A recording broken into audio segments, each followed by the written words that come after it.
stolen or taken. Yeah, it's because I'm trying to link you up why we feel we are not parts and parcels of the process. All right, go ahead. If the PIB, as we had proposed, succeed, where we as all communities will have equity percentage, then we will see the protections of oil pipelines as our responsibility. So right now we do not see that as responsibility because everything is being done by the center. So government gives directives, security helps them come and steal the oil. We can't even protect the oil because it's not our property as it is right now. So if adequate legislation is in place to protect our interests, therefore we can say, oh, we are part of this process, and you cannot come and steal our wealth where we do not benefit. But don't they still have CLOs in place, the community liaison officers who liaise between the communities and the oil companies? Well, that is why we cannot affect anything, because we are not directly in the policy making or what happens or what percentage should be given to us or how do we benefit from whatever trade the oil exploration gives back to the country. So therefore, even if you tend to advise or liaise between the communities and oil companies, it do not have a direct effect. Right now, we do even have little percentage of our representatives in the executive arms of these oil companies. And it's so fair enough that oil companies do not even respect community leaders any longer. Why? In the past, because we virtually do not have a say in their policy. We want to be part of what's happening. What about those who think that it's because they've been compromised? Well, everyone is entitled to his own opinion. I'm giving you a pragmatic situations on ground, as the case may be. But you heard that before, where they say they compromise some of the community leaders. Of course, they will always tell you. Once one of my mentors has always said, Dr. Brie has always said that if all companies say you are a good youth leader, then that means you are getting kickback from the oil companies.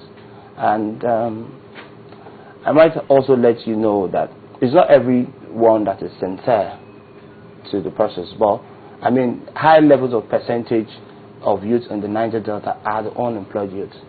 Now, AGIF has said they've shut down, as categorically they're saying that they are going to downsize close to 1,000 workforce, and nobody's saying anything. Rather, the National Assembly are here calling for one pension man to be. So, why, if you say that they take and not steal crude, why would they then threaten to shut down or declare force majeure, as the case may be, because ultimately that affects the entire output in the country? Yeah, that's the decision of the oil companies, because they have it will interest you to know that the oil companies do not report to the Nigerian government. They report to their principals offices in their various companies where they operate. Does that mean they don't honor the joint venture agreements? No, they do, but I mean, they control their activities from the Netherlands, from Rome, from America, and so on and so forth. So probably, if they are not making that much money as they do expect, they probably intend to shut their operations, reduce their workforce. It's a business, for crying out loud. You've said that the communities cannot be interested because they're not directly or they're not profiting directly from the crude oil that runs through their community. But when this theft happens, is it so clinical that the environment is just left the way it is? I mean, don't the communities have a stake in their own environment and trying to keep what's left of it? Yeah, that's the problem.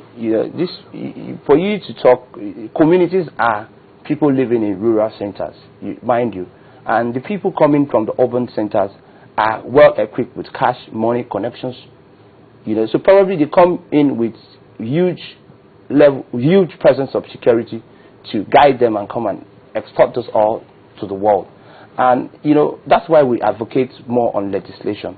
If this is a constitutional country and every action taken has to be constitutionally bound, we therefore pray that the National Assembly should be able to empower us properly by the Constitution so that we can also protect its resources. Right now, our hands are just tied.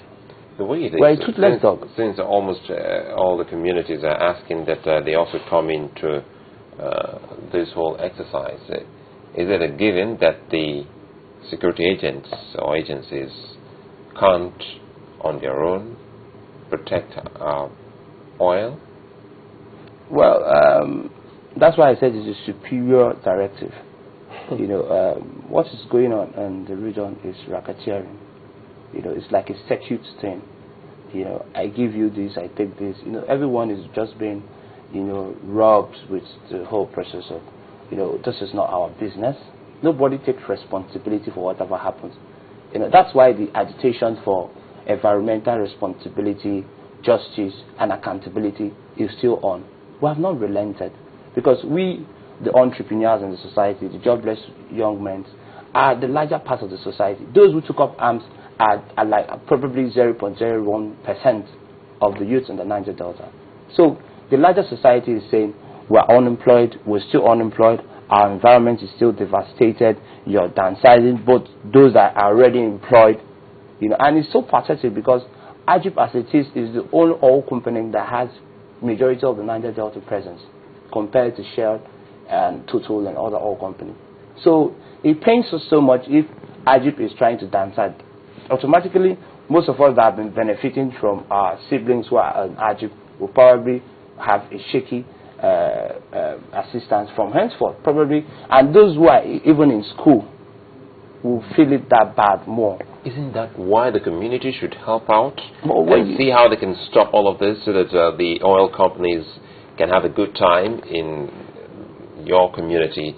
Because at the end of the day, the effect is what you're saying. If they don't have a fantastic stay there because of the upsurge of oil theft, then people will lose their jobs, which invariably will affect a whole line of family in such communities. We need to, probably next time, if I have a long time notice to coming on programs like this, I would come with video clips and pictures, evidence, to show you what really goes on in the Niger Delta. If Shell is preparing a location, they come in with JTF, with huge guns and the Hilux vans and everything. So you probably can't even go close. Not to talk about swampy areas where they come in to do the bunkering. They come in with huge presence of security gunboats. But if you are on your private trips, you don't come with. So it's just the whole racketeering. It's a sexual problem. When these guys come to take the oil, not steal. Steal is just a decorated word to make it look in the international eyes of the Well, in closing, a very quick one here. What are the youth going to do about this? Because this is not good at all. Well, we really can't do much rather than pray that the National Assembly generates adequate legislation in order to checkmate the processes. But I must tell you one thing that we are doing, because we've lost confidence in the pronunciations of judgment in Nigerian courts. We have won several cases in Nigerian court and none have been implemented. Because perpetually, if government needs to pay us money, it has to be 60-40%. It has been shared by the JV venture. So we are trying our cases in The Hague. We can see what happened in one of the cases in which the Friends of the Earth won. We have also taken Kurama to The Hague. Because what we want to charge them for is not for marginalization, it's not for oil devastation. What we are saying is that if the oil companies has executive directors who have been operating, who have been taking out the policies of the company which have not been fair to us, they should be held responsible. I just give you a quick one. In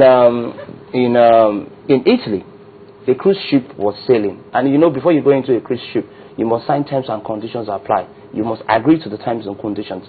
Now, people went into a cruise ship to sail in Italy, and the cruise ship crash landed. 6 persons died. Now, the captain of the ship was charged for manslaughter. But here, when we take up cases, they say Shell. Who is Shell? Who is Egypt? Who is Total? Who is Mobil? So our question is, we want to hold those executive directors who carry out the policies of those companies.